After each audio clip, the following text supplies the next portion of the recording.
Le Shabbat, voilà une notion fondamentale pour le judaïsme. Je dirais même que c'est un des piliers du judaïsme, de la pratique juive. Le Shabbat, tout le monde le sait, une fois par semaine, du vendredi soir, coucher du soleil, jusqu'au samedi soir, sortie des étoiles, c'est-à-dire nuit tombante, eh bien, donc ça dure à peu près 25 heures, que ce soit en hiver où ça commence très tôt, en été où ça finit très tard. Eh bien, le Shabbat, c'est entrer dans un autre temps, c'est entrer dans une autre dimension. Et quand quelqu'un respecte Shabbat, vraiment, ce qu'on appelle un Shomer Shabbat, eh bien, il va changer des choses en lui-même. Il va changer sa façon de voir l'univers qui l'entoure, de considérer ses propres actions. Alors, c'est pas facile à comprendre pour quelqu'un qui est extérieur à ça. Mais bien souvent, les gens vous disent « Ah, mais moi je fais Shabbat ». C'est-à-dire qu'en fait, qu'est-ce qu'ils font? Ils font un repas de Shabbat avec des amis le vendredi soir. C'est très sympathique. Ils vont vaguement à la synagogue et encore. Et puis ça s'arrête là. Bon, avec tout le respect pour ce degré de pratique, déjà pas si mal, hein, je ne le rejette pas. Bon, c'est pas tout à fait ça, Shabbat. Shabbat, c'est vraiment, si on le fait bien, c'est vraiment rentrer dans une véritable pratique. C'est-à-dire, c'est faire un switch par rapport à la semaine, où j'ai des différentes activités, et j'entre dans la discipline de Shabbat qui m'oblige à rentrer dans un temps dont le goût du temps serait différent. Et cela, pour le judaïsme, ne fonctionne qu'à travers des interdits. Alors, voilà un gros mot, mais ça existe comme ça. C'est-à-dire que je m'interdis de faire certaines actions. Ce qu'on appelle les 39 travaux de Shabbat, les 39 Avot Melachot. C'est quoi ces 39 Avot Melachot? C'est en fait une série de travaux qui touchent aux activités principales de ce qu'est l'être humain. Vous avez les travaux de l'agriculture. Donc ça va aller de labourer jusqu'à la récolte de ce qu'on a semé, etc. Puis fabrication du pain. Donc on n'a pas le droit de cuire, mais aussi de faire de la pâte, et de cuire, etc. Et malaxer la pâte, puis de cuire. Donc on voit la fabrication de la nourriture, ce qui est le propre de l'être humain. Les animaux ne fabriquent pas leur nourriture, ne cuisent pas, ne cultivent pas la terre. On a ensuite la fabrication du vêtement, ce qui est aussi le propre de l'être humain. Je passe les détails des actions elles-mêmes, comment je fais des nœuds, comment entre des fils, comment je récupère le fil sur la laine du bouton, etc. Enfin, peu importe le détail. Ce qui est intéressant, c'est qu'est-ce que ça veut dire fabriquer un vêtement? Là aussi, c'est une spécificité de l'être humain par rapport aux animaux, d'avoir des vêtements. Il y a la fabrication du livre, de fait tanner une peau, de faire de l'encre, écrire, etc. Là aussi, spécificité humaine que d'avoir inventé l'écriture et d'avoir des livres. Il y a la fabrication de l'habitat, fabrication tout court, là aussi spécificité humaine. Et puis, il y a deux interdits de Shabbat très compliqués à comprendre, très bizarres. L'un, c'est Makeh Bepatish, c'est-à-dire c'est donner le dernier petit coup sur une cruche qu'on fabrique et qui fait qu'on va la mettre en vente. C'est un truc d'artisan. Vous savez, l'artisan, il tape, quand il fait un truc en cuivre, il tape, et puis il y a le dernier petit coup qui fait que c'est le coup de maître qui fait que c'est terminé. Mais en fait, si on regarde un artisan faire, le dernier petit coup, c'est un peu pour la frime, c'est pas un coup si important. Oui. Eh bien, c'est ce qu'on appelle Makeh Bepatish, c'est mettre le point final à la phrase. C'est mettre la signature en bas du document, si vous voulez. C'est faire que la chose soit terminée. Alors ça peut être une action absolument insignifiante, mais cette action insignifiante va changer la nature de l'objet. D'objet en fabrication, il va devenir objet fabriqué. Et c'est un interdit très intéressant. Et puis l'autre interdit très curieux, c'est celui de porter, de transporter d'un domaine à l'autre. Peut-être un des plus difficiles à appliquer de nos jours dans les grandes villes, où on a très tenté de transporter des choses. Mais évidemment, c'est un interdit qui s'applique également et qui est curieux parce qu'on ne comprend pas bien en quoi ça change la nature de l'objet. Il me semble que l'objet, selon son lieu, change de nature, justement, selon à qui il appartient ou selon son lieu. Il y a quelque chose de très intéressant là-dedans, mais Encore une fois, pas toujours facile à respecter, mais qu'il faut aussi arriver à respecter. On constate à la liste de ces différentes interdictions que Shabbat n'est pas grand-chose à faire avec le repos. Parce que souvent on dit, Shabbat c'est se reposer, c'est ne pas travailler. C'est pas tout à fait vrai, parce qu'on peut se fatiguer Shabbat. On va se coucher tard si on invite des amis à table, on va se lever tôt pour aller à la synagogue, on va aller se promener l'après-midi, marcher, on va étudier, retourner à la synagogue, etc. Ça peut être assez fatigant. Donc le but n'est pas vraiment le repos. Je vais plus me reposer en me faire une balade à la campagne et un pique-nique le dimanche que mon Shabbat. C'est vraiment rentrer dans une autre dimension, et cette dimension qui passe par la convivialité, repas de Shabbat, inviter des gens, la famille, etc., la synagogue, les amis, le kiddush, le partage des prières à la synagogue. Donc la convivialité est très importante, mais c'est aussi rentrer dans cette dimension des interdits que je m'impose. Alors là aussi, c'est très important, personne ne me les impose de l'extérieur. Heureusement qu'il n'y a pas de police du Shabbat. C'est moi qui décide de ne pas faire telle ou telle action. Et ça m'oblige à réfléchir sur le sens d'une action. Maintenant, ces actions interdites, certaines sont pas du tout fatigantes. Gratter une allumette, ce qui est strictement interdit, eh bien, n'est pas fatigant. Donc le problème d'allumer du feu n'est pas de se fatiguer. Et même dans l'Antiquité, on allumait du feu assez facilement. On savait allumer du feu facilement, et on n'a pas le droit, de toute façon, même dans l'Antiquité, Shabbat, de jeter une brindille dans le feu. Donc ce n'est pas une question de fatigue. C'est une question de rapport au feu. C'est une question de rapport à la civilisation que représente le feu. Comme à la civilisation que représente le vêtement, le pain, le livre, etc. Ce que j'ai expliqué tout à l'heure. Donc c'est se mettre en retrait. Ce retrait, il est en miroir du retrait divin. Au moment de la création, tout le monde connaît ce texte de la création du monde, où Dieu se le met lui-même en retrait à la fin, le 7e jour. Eh bien, comme Dieu se met en retrait, nous nous mettons en retrait. Donc c'est une espèce de miroir, parce que l'homme a quelque chose de divin en lui-même dans sa capacité de transformer le monde. Et donc s'imposer une journée, enfin 24 heures, de non-transformation du monde, c'est l'idée fondamentale du Shabbat. Et c'est une idée qui est liée à la liberté. C'est-à-dire que, c'est paradoxal, en m'interdisant, je suis libre.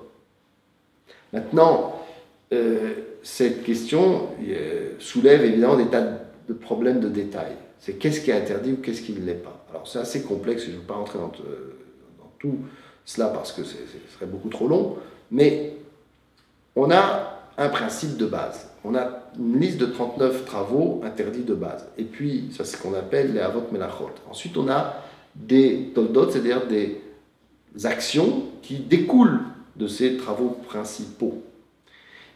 En fait, il faudrait plus employer le terme d'action que de travail. Ce n'est pas forcément un travail, gratter une allumette, ce n'est pas un travail, c'est une action.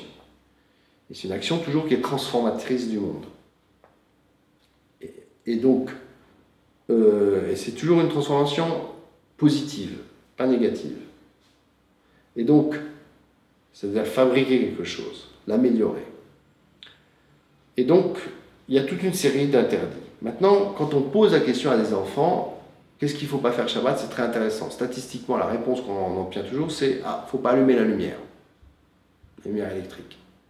Ce qui est vrai, on n'allume pas la lumière électrique Shabbat, et dans les familles qui respectent le Shabbat, on met des minuteries, etc., et la lumière s'allume automatiquement.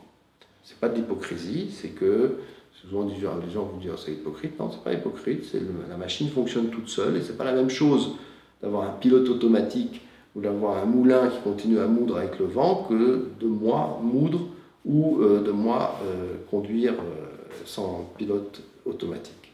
Donc ce n'est pas d'hypocrisie, c'est une réflexion profonde sur l'action humaine.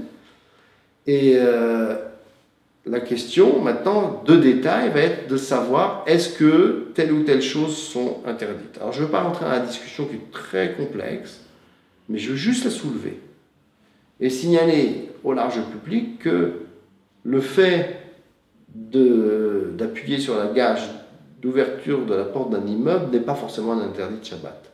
Alors évidemment, ça mériterait une longue étude pour bien comprendre ça, mais ce n'est pas du tout dit qu'il soit interdit d'ouvrir la gâche électrique d'un immeuble le Shabbat.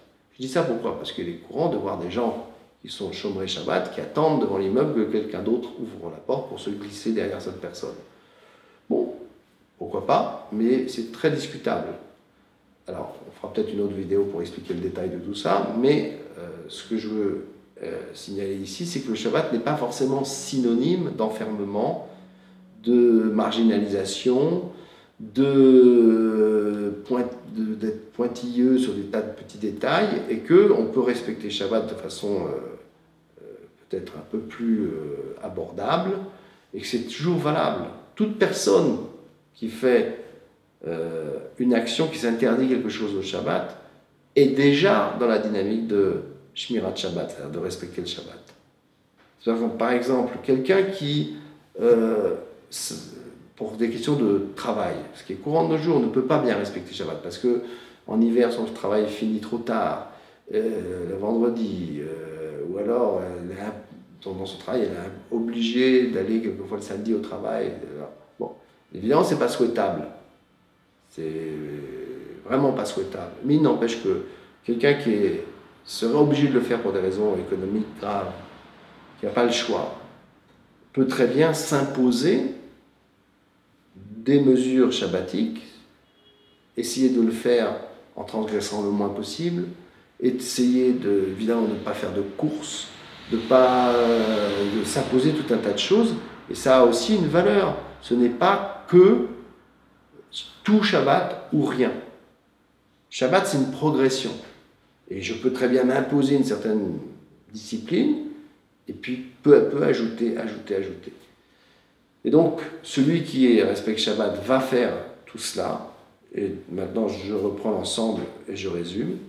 Allumer les bougies de Shabbat avant le coucher du soleil, sinon c'est trop tard et la mitzvah devient une transgression, une avéra. Donc allumer les bougies avant avec une bénédiction. Cet allumage des bougies, c'est vrai pour les femmes comme pour les hommes, même si traditionnellement on laisse les femmes avoir la priorité. C'est faire les prières d'accueil de Shabbat. Si on peut aller à la synagogue, c'est formidable. Ensuite, à la maison, c'est le kiddush à table, avec des chalotes et du vin. C'est repas en famille, avec des amis, la convivialité, très important. Et on peut chanter des chants de Shabbat, et faire des divrei Torah, et parler de Torah, etc. C'est très bien, mais la convivialité est fondamentale.